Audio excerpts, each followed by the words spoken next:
भाषा का उद्भव कराया था कल ना, आज उसी से आगे से शुरू करते हैं भाई। चलिए भाई आज की क्लास शुरू करते हैं।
हिंदी आर्य भाषा काल,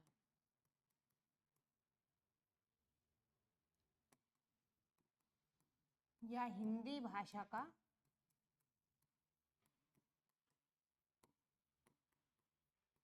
विकास क्रम। इससे पीछे का पढ़ाया था कल ना कि भाषा का, आपकी पहली क्लास है, आज ही आए हैं क्लास में।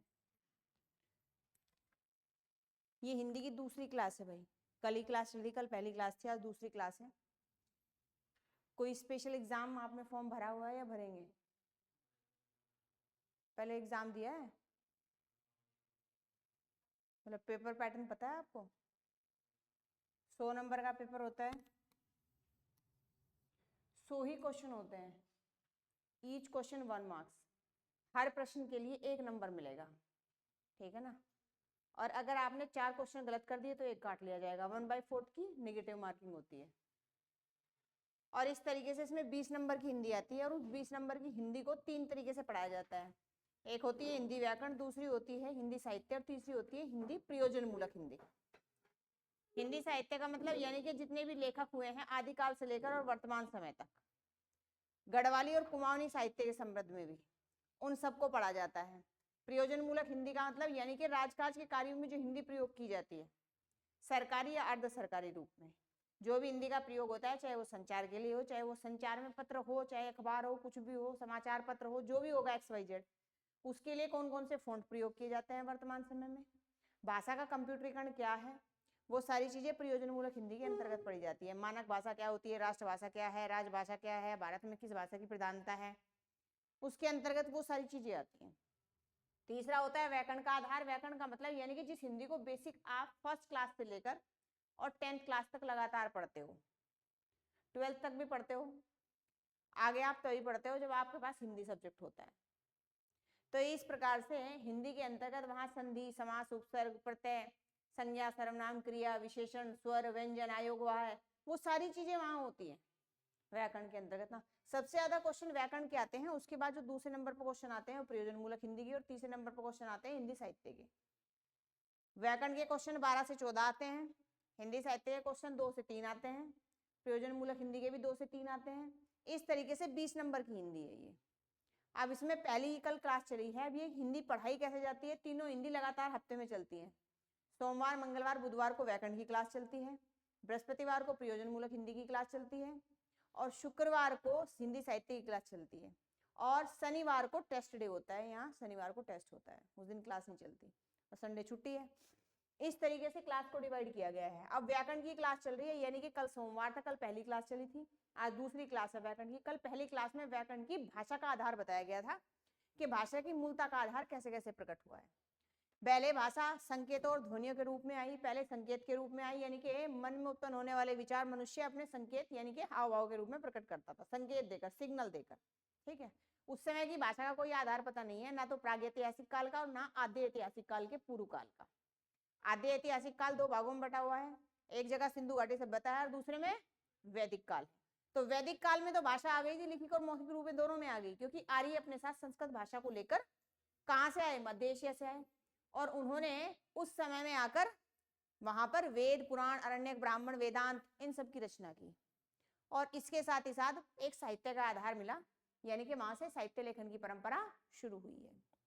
तो हमारे पास मौखिक और लिखित आधार कहाँ प्राप्त हुए हमें, आद्य ऐतिहासिक काल के उत्तर काल में, पूर्व काल में नहीं। पूर्व काल तो सिंधु घाटी सभ्यता है, वहां हमें लिखित साक्ष्य तो प्राप्त हुए, लेकिन हम उन्हें समझ नहीं पाए आज तक भी ना। तो इस प्रकार से पहली जो भाषा है वो कैसी थी, सांकेतिक भाषा थी, और इसीलिए उसके आधार पर पहली लिपि चित्रात्मक लिपि को कहा जाता है। पहली लिपि कैसी थी, चित्रात्मक, चित्रों के आधार पर, क्योंकि सर्वप्रथम चित्रों के आधार पर ही या साक्ष्यों के आधार पर ही इतिहास को पढ़ा गया है और समझा गया है, और इतिहास को माना गया है कि इति जमा हास, यानी कि ऐसा निश्चित रूप में हुआ होगा, क्योंकि उसके साक्ष्य मिले, एविडेंस वही है जो वो हमें साक्ष्य प्राप्त हुए हैं, यानी कि चित्र रूप में या तो चित्र बना हुआ मिला है या फिर उस तरह का कोई सामान हमें प्राप्त हुआ है। और आर्य काल में हमें जो भी उस समय का प्रशासन था, जो उस समय की व्यवस्था थी, जो उस समय का समाज था, वो सारी चीजें हमें कहाँ से पता चलती हैं, उनके लिखित जो स्रोत हैं उनसे हमें पता चलती है ये चीजें ना। उससे पीछे वाला तो कोई लिखित स्रोत नहीं है, हमें रिटन एविडेंस नहीं है हमारे पास ना। तो इस प्रकार से कल हमने भाषा की पृष्ठभूमि पढ़ी थी कि भाषा शब्द कैसे कैसे उत्पन्न हुआ है। अब भाषा शब्द की उत्पत्ति के बाद हिंदी भाषा का विकास क्रम पढ़ेंगे, यानी कि आर्य भाषा काल।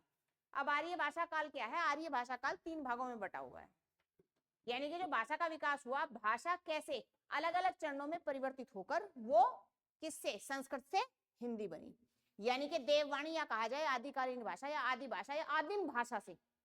जैसे आदिम भाषा के रूप परिवर्तित होते रहे, यानी कि वैदिक संस्कृत बनी, लौकिक संस्कृत बनी, पाली बनी, प्राकृत बनी, अपभ्रंश बनी, ठीक है, और वर्तमान में वो क्या है, उसे हम हिंदी कहते हैं। वो हिंदवी से हिंदी कैसे बनी, तो वो सारा कालक्रम कहाँ है, वो आर्य भाषा काल कहलाता है।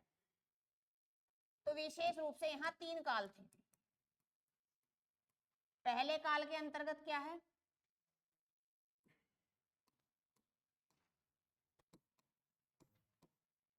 प्राचीन आर्य भाषा काल।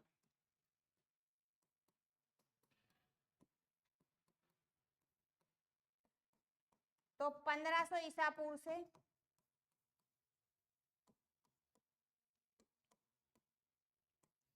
जो 500 ईसा पूर्व का समय, वो प्राचीन आर्य भाषा काल कहलाता है।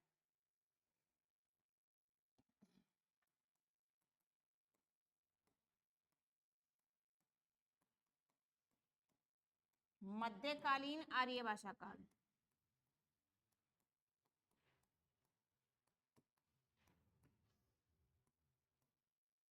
ये 500 ईसा पूर्व से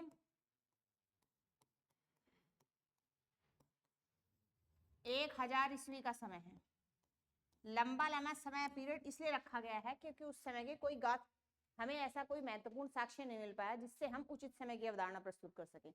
ये समय अंतराल भी उस समय की कोई विशेष घटना, कोई विशेष पृष्ठभूमि, कोई लेखन सार, कोई लेखन साहित्य या कोई ऐसा साहित्यिक आधार हमें मिला जिसमें हमें पता चला कि हाँ इस समय से इस समय में ये क्रियाकलाप हुए, तब ये समय लिखा गया है। क्योंकि कई 100,000 साल बाद साहित्य लेखन की परंपरा शुरू हुई थी, यानी कि साहित्य को कालक्रम के अनुसार बांटा गया था, उससे पहले कालक्रम में नहीं बांटा। और भारत के अंतर्गत सबसे पहले जो काम किया था वो जॉर्ज गियर्सन ने किया था, किसको, साहित्य को बांटने का, पहली परंपरा के आधार पर। यानी कि साहित्य लेखन की परंपरा में किसी भारतीय ने शुरुआत नहीं की थी, हालांकि भारतीयों ने जो शुरुआत की शुरुआत में वो निरर्थक रही। सबसे पहले सबसे अच्छा प्रयास जो है वो जॉर्ज गियर्सन का था। फिर उसके बाद धीरे धीरे सबने लिखने का प्रयास किया, और उसमें सबसे जो सर्वश्रेष्ठ प्रयास माना जाता है वो आचार्य रामचंद्र शुक्ल का माना जाता है। उन्होंने साहित्य लेखन परंपरा को एक निश्चित आधार पर, एक निश्चित प्रारूप में द्विनाम पद्धति के आधार पर या कहा जाए कि विशेष तौर पर काल क्रम को कवियों के अनुसार, कवियों के जन्म समय के अनुसार, कि पहले ये काल आया उसमें ये कवि आए, फिर ये काल आया फिर उसमें ये कवि आया, उसमें ये काल आया, और काल की विशेष ख्याति के आधार पर उसका नामकरण किया है। तो इसीलिए आज भी आचार्य रामचंद्र शुक्ल का जो हिंदी साहित्य का इतिहास है वो सबसे ज्यादा अच्छा माना जाता है, और उसी के कालक्रम को सबसे ज्यादा मान्यता दी जाती है। उसके बाद दी जाती है जो हजारी प्रसाद द्विवेदी जी ने लिखा है, और उसके बाद दी जाती है डॉक्टर रामकुमार वर्मा जी ने जो लिखा है हिंदी साहित्य का इतिहास। तो इस प्रकार से साहित्य लेखन की परंपरा जब शुरू हुई तो तब ये कालक्रम विभाजित किया गया, और ये वो कालक्रम है जिस पर सर्वमान्यवाद है। सर्वमान्य का मतलब सबसे ज्यादा लेखकों ने अपना मत रखा है कि हाँ यही समय, निश्चित रूप से इस समय में ये घटनाएं घटित हुई। अब मध्यकालीन और तीसरा है आधुनिक कालीन।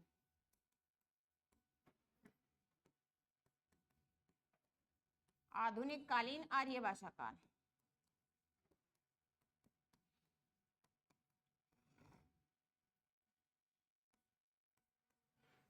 ये है 1100 ईस्वी से लेकर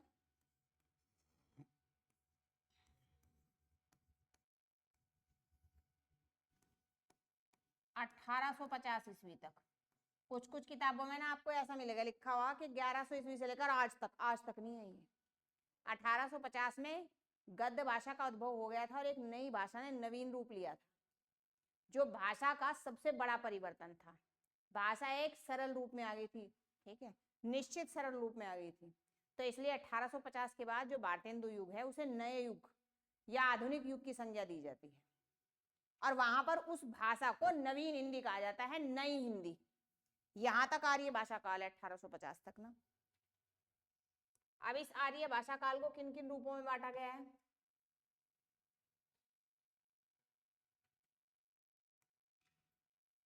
ये प्राचीन आर्य भाषा काल जो है ये दो भागों में बटा हुआ है।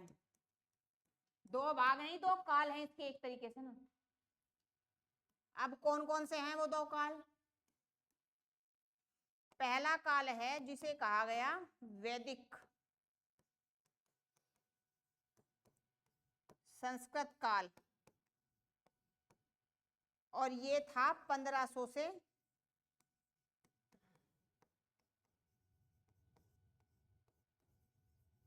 1000 ईसा पूर्व। ईसा पूर्व का मतलब तो समझते होंगे ना, ईसा मसीह के जन्म से पहले का समय, ठीक है ना। वो एडी बीसी वाला वही समय है, बिफोर क्राइस्ट आफ्टर क्राइस्ट, ठीक है ना। तो इस प्रकार से अगला है लौकिक संस्कृत।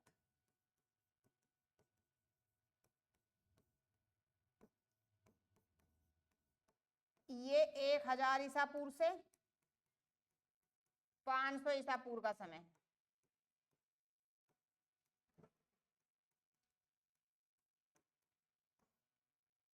भाई 1500-1700 के मध्य का समय माना जाता है जब आर्यों का भारत में आगमन हुआ था। सिंधु घाटी सभ्यता का पतन हो गया था। पतन के बहुत सारे कारण माने जाते हैं, बाढ़, सूखा, अतिवृष्टि, अनावृष्टि, कुछ भी रहा हो है तो सूखा पड़ा होगा, तो उस समय पानी की व्यवस्था नहीं रही तो लोग मर गए। बाढ़ आ गई, नदियों के किनारे बसी हुई सभ्यता थी तो मर गए। और या फिर आर्यों का आगमन हुआ और इनके साथ उनका युद्ध हुआ और ये बलशाली थे तो इन्होंने उन्हें मार दिया। बहुत सारे ऐसे ज्ञात आधार हैं, लेकिन कोई रिटन एविडेंस नहीं है उस समय का ऐसा जिससे हमें पता चले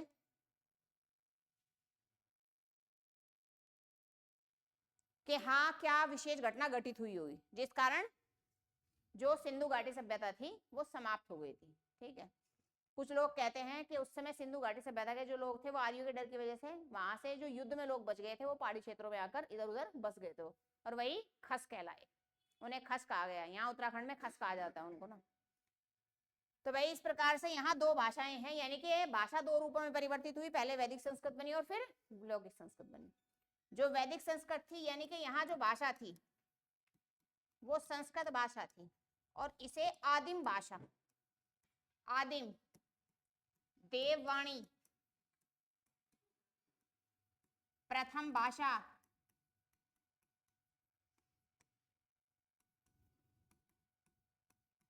हिंदी की आदि जननी, ये ऐसे ऐसे क्वेश्चन बन जाते हैं पेपर में, संस्कृत को नाम दिए जाते हैं। अब वैदिक संस्कृत का मतलब है कि वैदिक संस्कृत वो आधार है जिसके अंतर्गत क्या हुआ,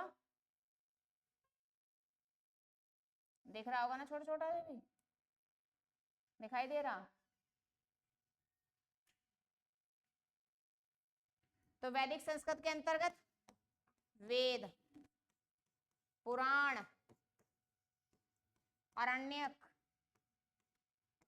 वेदांत, ब्राह्मण, ये सब लिखे गए भाई वैदिक संस्कृत के अंतर्गत, यानी कि जहां वेदों की रचना हुई वैदिक संस्कृत कहलाई। पुराणों का मतलब यानी कि 18 पुराण लिखे गए। अवतार यानी कि भगवान विष्णु के जो अवतार थे, क्या सुना रहा है आज मेरी मम्मी ने गाजर का हलवा बनाया नहीं, बता कैसा दोस्त है तेरा। अरे इसकी मम्मी बनाओगी जब भी नहीं खिलाने का तुझे ला के। पुराण यानी कि 18 पुराणों का वर्णन, भगवान विष्णु के अलग अलग अवतार, ठीक है ना, यानी कि गरुड़ पुराण, मत्स्य पुराण, ठीक है ना, इस प्रकार से यहाँ पुराण है। अरण्यक का मतलब यानी कि वन में बैठकर। अब ये सारे जो थे, ये जितने ये वेदांत हैं, ये अरण्यक हैं। उपनिषद भी जो है, अगर बात की जाए उपनिषद, ठीक है ना, ये सब क्या है, ये वेदांत भी, उपनिषद भी, अरण्यक भी और ब्राह्मण भी, ये वेदों पर रिसर्च है सारे, ठीक है ना, ये सब वेदों पे रिसर्च है। कैसे? वेद एक बहुत बड़ा सार होते हैं, कोई छोटा सा सार तो है नहीं, उनमें बहुत सारी चीजें लिखी हुई हैं। लोक संस्कृति भी लिखी हुई है, लोक विज्ञान भी लिखा हुआ है, चिकित्सा भी लिखी हुई है, विद्याएं अलग अलग प्रकार की लिखी हुई हैं। तो अलग अलग प्रकार के ज्ञान लिखे गए हैं वेद के अंतर्गत ना। तो जिस व्यक्ति को जिस पर रिसर्च करनी थी, उसने वही टॉपिक उससे उठाया, यानी कि अलग अलग पर्टिकुलर टॉपिक थे। जिस प्रकार से आप लोग आज पीएचडी करते हैं, यानी कि डॉक्टरेट करते हैं, डॉक्टरेट का मतलब यानी कि आपके पास जो सिलेबस दिया गया है या फिर आपके पास जो सब्जेक्ट है, उस सब्जेक्ट में से आप कोई मूल टॉपिक उठाते हैं, उस पर रिसर्च करते हैं, उस पर एनालिसिस करते हैं, ठीक है, और फिर आप उस सब्जेक्ट में क्या हो जाते हैं, डॉक्टरेट हो जाते हैं, ठीक है ना, यानी कि फिलोसफर हो गए आप उसके ना। उसके बारे में आप कुछ भी बोल सकते हैं, कुछ भी बता सकते हैं, कुछ भी पढ़ा सकते हैं, कुछ भी लिखा सकते हैं, क्योंकि आपने उसका गहन अध्ययन किया है। कुछ भी का मतलब कुछ भी नहीं, ठीक है ना, जो एक्चुअल नॉलेज है वो। तो इसी तरीके से ये रिसर्च है सारी ना, ये अरण्य की, वेदांत, उपनिषद और ब्राह्मण, ये सब रिसर्च है वेदों के ऊपर। और ये रिसर्च कैसे कैसे की गई? अब इस सोसाइटी में इंडिविजुअल डिफरेंसेस होते हैं, व्यक्तिगत विभिन्नताएं होती हैं। व्यक्तिगत विभिन्नताएं का मतलब यानी कि सुपीरियर होंगी, ये जीनियस होंगी, ये डेल होंगी, ठीक है ना, ये एवरेज भी हो सकती है। हर बच्चे की सीखने की क्षमता अलग अलग होती है, तो इसी प्रकार से उस समय भी सीखने की क्षमताएं अलग अलग रही होंगी भाई। तो कंडीशन क्या थी कि जिनके पास अपना मूलभूत ज्ञान था और जिन्हें पता था कि हमें अपने आप को देखना है और हमें इस पर रिसर्च करनी है, तो वो अकेले में चले गए, अरण्य का मतलब वन में चले गए, और वहां जाकर उन्होंने उस विषय पर या उस टॉपिक पर रिसर्च की। तो उसे क्या कहा गया? एकांत में बैठकर जो मनन किया गया, जो ध्यान किया गया, यानी कि जिस पर रिसर्च की, उस व्यक्ति ने उस विषय को विशेष मूल आधार पर जाना, तो वो क्या कहलाया? अरण्यक कहलाया वो। उपनिषद ऐसे ही, अब बेचारे कुछ ऐसे थे जो अकेले वन में डाल सकते थे, उन्हें लग रहा था शेर वेर खा जाएगा, ठीक है ना, और अकेले करेंगे क्या वहां, तो उन्होंने अपने गुरु के निकट बैठकर, ठीक है ना, गुरु के समीप बैठकर क्या किया? गुरु के सम्मुख बैठकर वहां ज्ञान प्राप्त किया। मेहनत तो उन्हीं की थी, जैसे आज की क्लास में आप लोग करते हो कि टीचर ने आपको रास्ता दिखाया और आप क्या करते हो? पढ़ते हो, आगे बैठ। तो ऐसे ही उपनिषद थे, ऐसे ही वेदांत। वेदांत का मतलब क्या है? बहुत से टीचर बता दे बच्चों को, जी वेदों का अंत करने वाले। वेदों का अंत तो कोई कर ही नहीं सकता।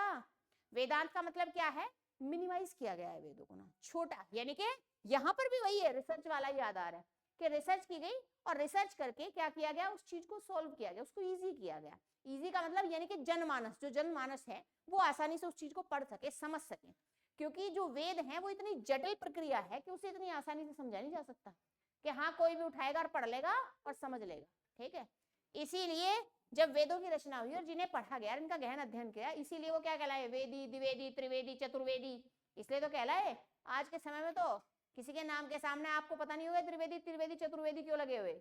ये इसीलिए लगे हुए हैं कि ऋग्वेदी काल के अंतर्गत जिसने एक वेद पढ़ा तो वेदी कहलाया, जिसने दो वेद पढ़े तो द्विवेदी कहलाया, जिसने तीन पढ़े तो त्रिवेदी, और जिसने चार पढ़े तो चतुर्वेदी। पांच वेद नहीं होते, कभी एक और पचुर्वेदी भी होगा, ठीक है ना। तो इसलिए क्या कहलाए? इस प्रकार से। और फिर धीरे धीरे क्या हो गया? द्विवेदी के यहाँ पैदा हुआ तो द्विवेदी, चाहे उसने एक भी वेद नहीं पढ़ रखा। चतुर्वेदी जी के यहाँ जो पैदा हुए वो चतुर्वेदी है। पहले कर्म के आधार पर थी हमारे यहाँ वर्ण व्यवस्था जो थी, और फिर कैसे हो गई? जन्म के आधार पर हो गई। तो इस प्रकार से इसे वैदिक काल कहा जाता है। ये सारा वैदिक काल है। लौकिक संस्कृत का मतलब यानी कि लोक में प्रचलित जो अवधारणाएं थी, ठीक है ना, जिन्हें मान्य किया गया, वो सब क्या कहलाए, वो लौकिक संस्कृत के आधार कहलाए। अब लौकिक संस्कृत का आधार यानी कि यहाँ पर महाभारत लिखा गया, यहाँ पर रामायण लिखी गई, रामचरितमानस ना कह दियो, वो तो बहुत बाद में लिखी गई, ठीक है ना। तो ये क्या है, ये लौकिक ग्रंथ है, ये लौकिक महाकाव्य हैं। रामायण हो गया, महाभारत हो गया, पतंजलि का महाभाष्य हो गया, ये सब क्या है, पाणिनि का अष्टाध्यायी होगा, ये सब क्या है, ये लौकिक में आते हैं सारे। ये वैदिक के अंतर्गत नहीं आते हैं, ये आते हैं लौकिक ग्रंथ के अंतर्गत। पहली क्लास आपकी। कोई स्पेशल पेपर भरा हुआ है, पेपर दिया है पहले कोई?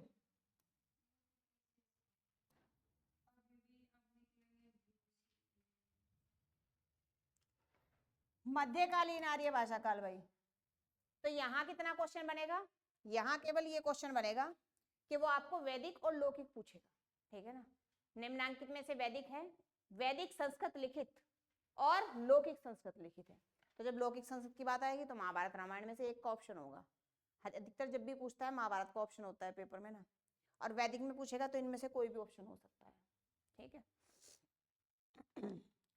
अब मध्यकालीन आर्य भाषा काल यानी कि मध्यकाल में अब भाषा और परिवर्तित होगी, वहां से तो वैदिक बनी और वैदिक से क्या बन गई, लौकिक बन गई। अब यहाँ पर जो है वो 3 काल हैं, या कहा जाए 3 भाग हैं भाई।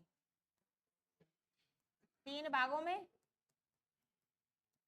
पाली, प्राकृत और अपभ्रंश।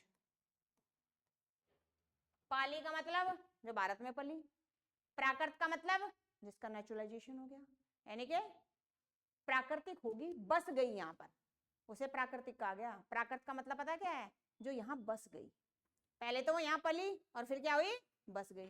भाई कोई जगह अच्छी लगती है तुम्हें, तुम तो वहां जाते हो, घूमते हो, फिरते हो, और फिर क्या लगता है मुझे यहीं बस जाना चाहिए, फिर क्या करोगे माँ, व्यापार ठीक चलेगा भाई, यहीं बस जाओ। तो ऐसे ही पहले पली और फिर यहाँ प्राकृत होकर बस गई, ठीक है ना। तो इस प्रकार से इसे प्रथम भारतीय भाषा कहा जाता है, क्योंकि ये भारत में पली है, प्रथम भारतीय भाषा। क्यों, क्योंकि ये भारत में पली, तो इसे कहा जाता है प्रथम भारतीय भाषा, पाली को। और बौद्ध साहित्य भाषा, बौद्ध साहित्य यानी कि पाली भाषा में लिखे गए हैं। मैक्सिमम जो बौद्ध साहित्य है, यानी कि जितना भी बौद्धिज्म जो लिटरेचर लिखा गया है बुद्धिज्म का, वो सारा किसमें, पाली भाषा में। शिलालेख भी जितने आपको मैक्सिमम मिलते हैं तो पाली भाषा में मिलते हैं, एक आधा है। अशोक के जितने शिलालेख हैं अधिकतर किसमें है, पाली भाषा में है। एक आधा होगा जो प्राकृत का है जिस पे प्रभाव, नहीं तो सारे क्या हैं, पाली भाषा में है सब। दूसरी है प्राकृत, प्राकृत भाषा यानी कि इसे जैन साहित्य भाषा कहा जाता है, क्योंकि इसमें जैन साहित्य लिखे गए हैं। अंगोत्तर निकाय वगैरह ना इसके अंतर्गत लिखे गए हैं, ठीक है। और यहाँ पर जो पीटक हैं, त्रिपीटक, वो भी लगभग पाली भाषा में लिखे गए हैं। और यहाँ प्राकृत भाषा में जैसे अंगोत्तर निकाय है जैन साहित्य, वो यहाँ लिखे गए हैं। अब ब्रंश भाषा,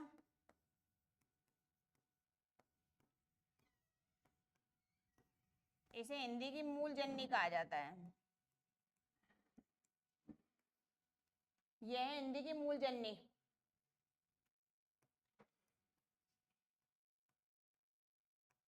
और ये है बहुभाषा जननी। बहुभाषा जननी क्यों कहा जाता है, अलग अलग क्षेत्रों में बहुत सारी भाषाएं जन्मी इससे ना।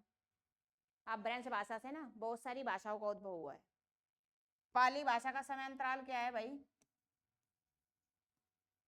500 ईसा पूर्व से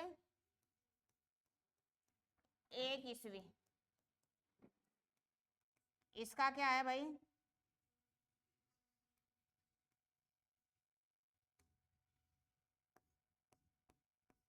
1 ईस्वी से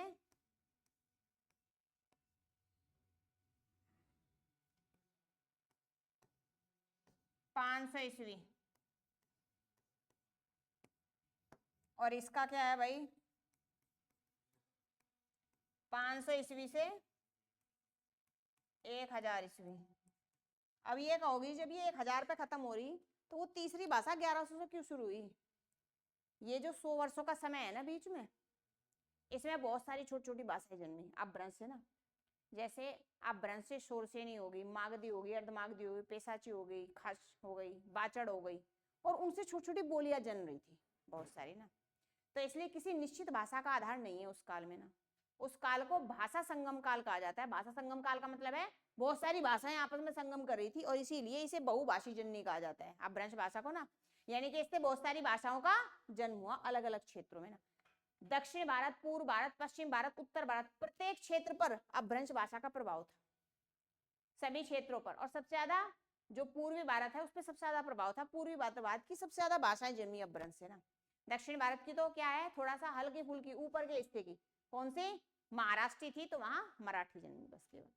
बाकी और जगह बहुत सारी भाषाएं, यानी कि उत्तर भारत जो था उस पर सबसे ज्यादा प्रभाव था किसका? अपभ्रंश भाषा से जन्म लेने वाली भाषाओं का। तो इस प्रकार से ये पाली, प्राकृत और अपभ्रंश का समय है, यानी कि इसे 3 कालों में इसे मध्यकालीन आर्य भाषा काल कहा जाता है। इसके बाद अगला जो काल है वो है आधुनिक कालीन आर्य भाषा काल, 1100 ईस्वी से 1850 ईस्वी। और यहाँ पर हिंदी भाषा का जन्म होता है, और हिंदी के 3 रूप देखने को मिलते हैं यहाँ। एक है पुरानी हिंदी,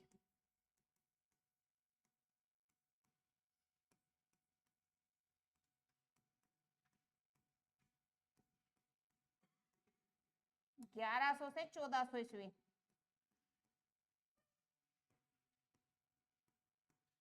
एक है मध्यकालीन हिंदी,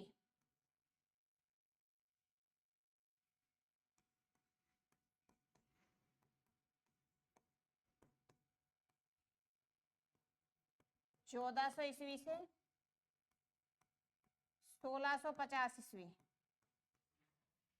और एक है आधुनिक कालीन हिंदी, नवीन हिंदी नहीं कह सकते इसको, नवीन हिंदी गद्य भाषा को कहा जाता है। और गद्य भाषा 1850 के बाद भारतेंदु हरिश्चंद्र जी के द्वारा जन्मी गई। हालांकि उसमें बहुत सारे कवि हैं, लेकिन भारतेंदु हरिश्चंद्र जी का नाम सबसे ऊपर लिया जाता है। उन्हें गद्य भाषा के पितामह कहा जाता है।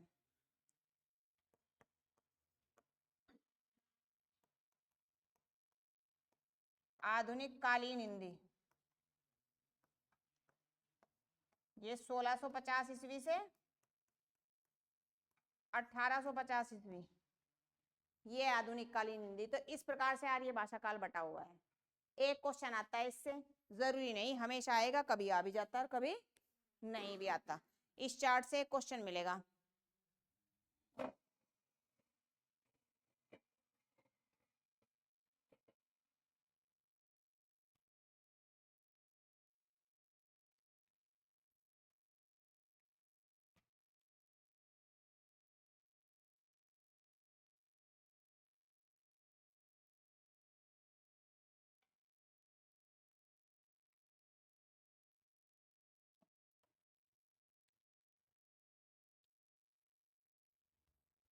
अब यहां से यहां तक तो कोई नया क्वेश्चन बनने की संभावना होती नहीं भाई, ठीक है ना। यहाँ से यहाँ तक तो इनमें से ही कोई क्वेश्चन आएगा, वो ये नहीं पूछ लेने का तुम्हारे में से इस अरण्यक का नाम बताओ, वो तो फिर आपसे जीएस में पूछेगा क्वेश्चन। वेदांत, वेद, पुराण, अरण्यक, ब्राह्मण, मूलतः अगर पूछेगा तो कहाँ पूछेगा? जीएस में क्वेश्चन पूछेगा, इतिहास के परिप्रेक्ष्य में, ठीक है ना। अगर यहाँ कोई क्वेश्चन बनाना है उसे बेसिक में, तो हिस्ट्री के भी हाफ में पूछेगा यहाँ क्वेश्चन ना। यहाँ पर केवल इतना ही क्वेश्चन पूछेगा कि लौकिक संस्कृत के अंतर्गत कौन कौन आता है। अगर उसे यहाँ क्वेश्चन पूछना है तो ये पूछ लेगा कि प्रथम भारतीय भाषा कौन सी है, ठीक है ना, भारत में पाली गई भाषा कौन सी है, और भारत की प्राकृत भाषा कौन सी है। और या उसके अलावा कौन सा क्वेश्चन पूछता है यहाँ?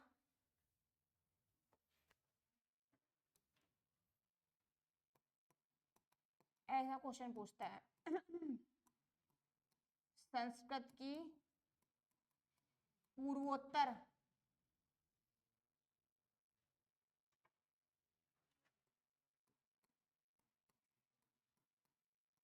उत्तरोत्तर भाषा। उत्तरोत्तर का मतलब उसके पीछे कौन सी भाषा है संस्कृत के ना, तो पाली है। पूर्वोत्तर का मतलब ये होता है संस्कृत से पहले, तो संस्कृत से पहले तो किसी भाषा का आधार है ही नहीं, ठीक है ना। उत्तरोत्तर यहां पूछेगा।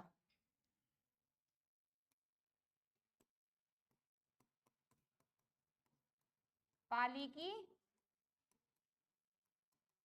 पूर्वोत्तर भाषा तो क्या है, संस्कृत। ऐसा क्वेश्चन बना देता है यार, ऐसे इनसे पूछेगा। अपभ्रंश की पूर्वोत्तर, अपभ्रंश की उत्तरोत्तर, प्राकृत की पूर्वोत्तर, प्राकृत की उत्तरोत्तर। पूर्वोत्तर का मतलब उससे पहली, उत्तरोत्तर का मतलब उसके बाद वाली। ऐसा क्वेश्चन इनको किसी को भी लेके बना सकता है भाई। ये पूर्वोत्तर वाला, ठीक है ना, कोई सी को भी लेके बना सकता है कि ये पूर्वोत्तर कौन सी है और उत्तरोत्तर कौन सी है, इस तरीके से ना। अपने सभी सहपाठी को कह दो 8:30 बजे ठीक यहाँ आ जाया करें भाई, ठंड मानोगे तो पढ़ाई नहीं होने की।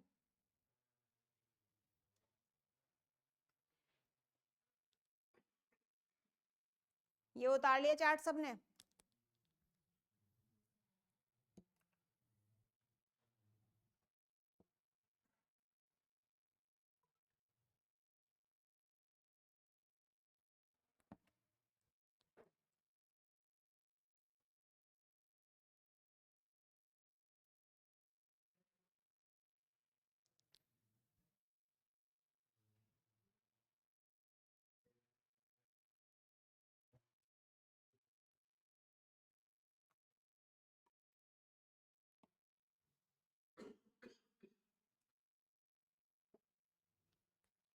उतार लिया ना सबने।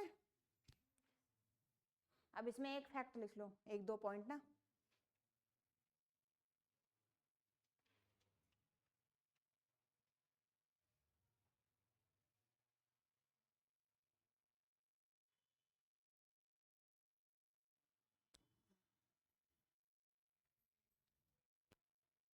आर्य भाषा काल में भाषा का सबसे बड़ा परिवर्तित रूप अपभ्रंश भाषा को माना जाता है। आर्य भाषा काल में भाषा का सबसे बड़ा परिवर्तित रूप अपभ्रंश भाषा को माना जाता है।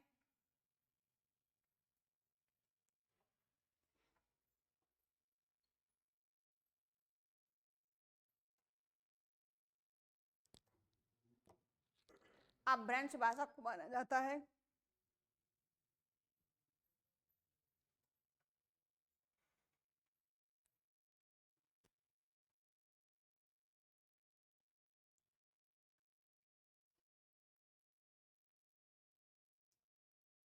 अपभ्रंश भाषा से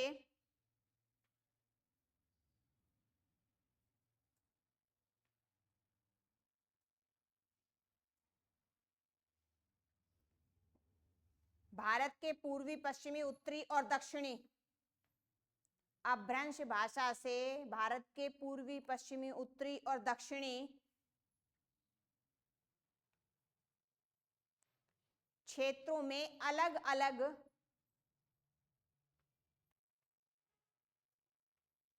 भाषाओं का उद्भव हुआ।